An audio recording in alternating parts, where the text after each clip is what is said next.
took most of the day for the fog to clear after the storm and for the sun to show its face. Welcome. Help us dry out after all the rain we've had this week. Let's breathe together. Posture on your back, legs uncrossed, one hand on your belly and one hand on your rib cage, so you can feel yourself as you breathe and your entire body moves. In a chair with your knees bent at 90 degrees, feet that inner hip distance apart with the toes pointing forward. Now lift your chest and pull your chin gently back towards your neck to straighten the neck vertebra. Drop your shoulders. Feel your shoulder blades move toward one another gently. And release any tension that's not needed. Check your jaw. Let it go slack. Check the base of your skull. Check your eyelids. Release while you hold the posture. And now breathe in through both nostrils and pull the air down. Pull it down so that you can feel your belly round up and your rib cage round up. And then let the breath go and let it flow out. Good.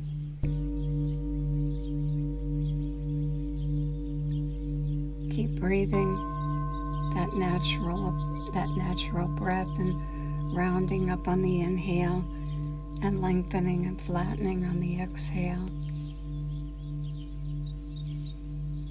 Now bring your attention to your feet. There's something we could give a big thank you to, holding us up and moving us around.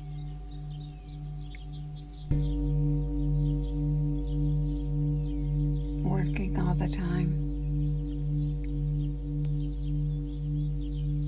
Begin by pushing your heels away from your body and pulling your toes back towards your head.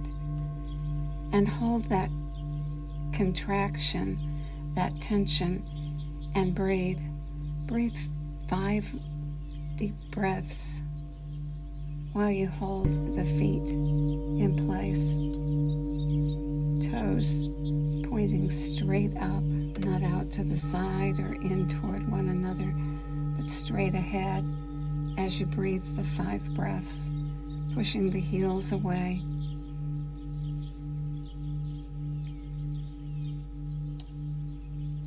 Good.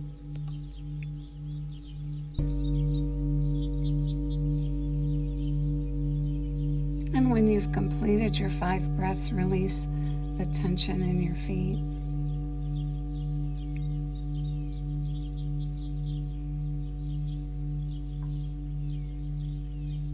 And now again, point your toes and tighten your toes as tight as you can get them.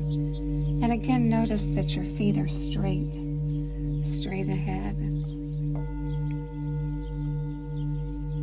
lined up, and hold the tension with pointed toes and breathe 5 breaths.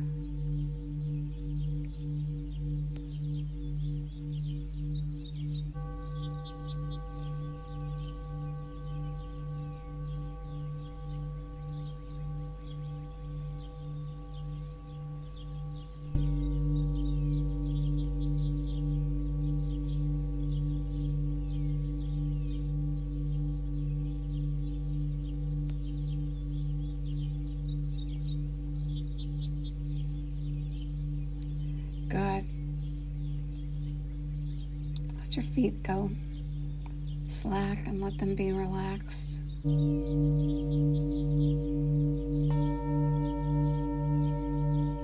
Now this time, spread your toes as wide apart as they'll go.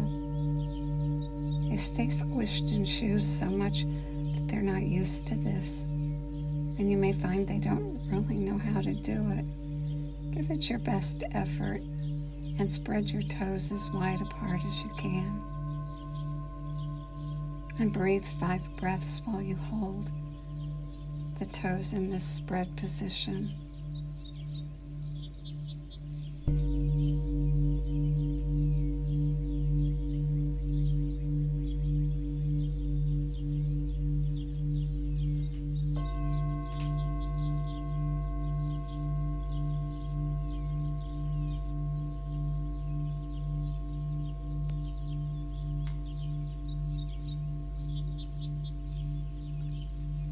And then when your breath is complete, release the feet.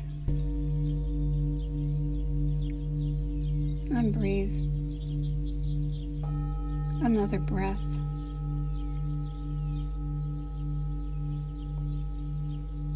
And now with your feet lined up and your toes pointing forward, lift both of your big toes and grab the floor or the bed with the other toes and hold and breathe.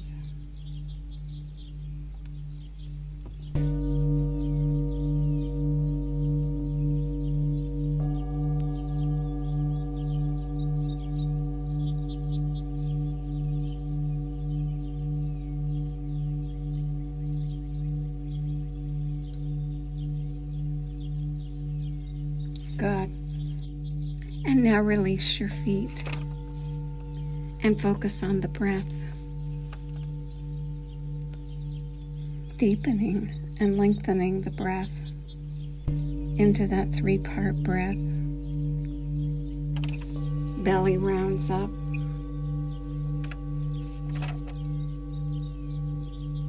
Ribs round. Chest rounds like a barrel. And then at the top, spill it out. And let your body lengthen and flatten.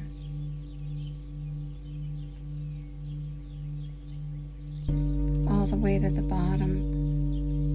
And when you get to the bottom, do 3 puffs to get rid of the last bit of air. And then breathe in and pull the air all the way. And when you fill all the way to the very top, take 3 extra sniffs.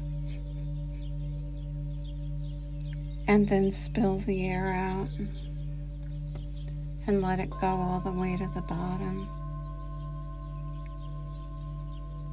And at the bottom, those 3 puffs. And then inhale and go all the way to the top. And fill with those 3 extra sniffs, keeping the transitions smooth as you release the air. Good. A wise yogi said, let come what wants to come. Let go what wants to go. And keep breathing long and deep.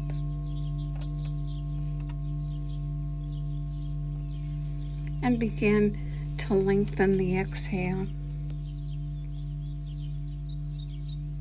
And noticing your breath, and if you can, making the exhale twice as long as the inhale.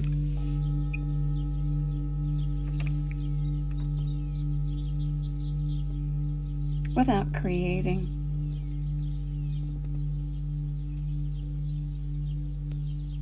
discomfort or going too far so that your body goes into survival mode. Make the breath long, longer on the exhale,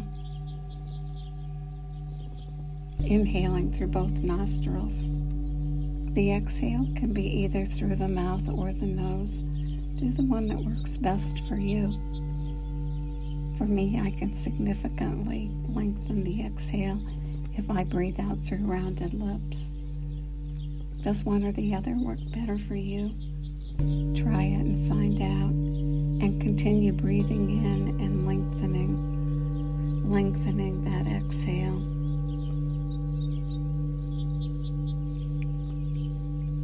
This long nerve that we're talking about that travels from your brain all the way down to your gut. When it's active, it creates and establishes a tone, and the activity and vagal tone are important to your health and well-being. More research has been directed toward the vagus nerve in really recent times. In 2010, researchers discovered a positive feedback loop between high vagal tone and positive emotions and good physical health. In other words, the more you increase your vagal tone, the more your physical and mental health will improve, and vice versa. This vagal response reduces stress, and it reduces heart rate and blood pressure, and it changes the function of certain parts of the brain, stimulates digestion, and all those things that happen when we are relaxed. Now amplify the effects and hum on the exhale. And the auditory channel, that vagus nerve passes close by the auditory channel, and when you make that sound, you increase the vagal activity. So do it. Extend that exhale and hum as the air flows out.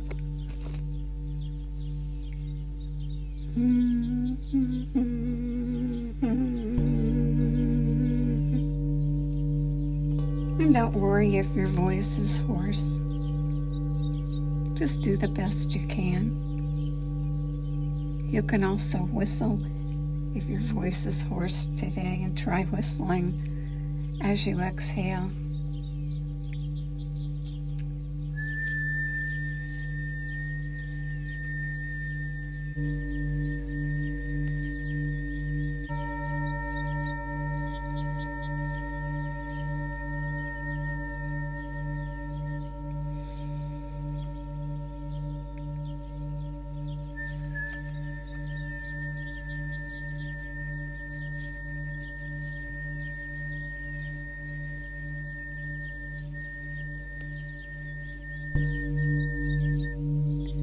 Good. Keep breathing and humming or whistling as you extend the exhale and as you increase that vagus activity to provide you with the benefits of better emotional and physical health.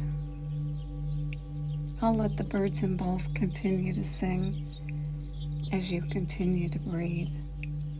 And may the long-time sun shine upon you, all love surround you, and the pure light within you guide your way on. Have a great day.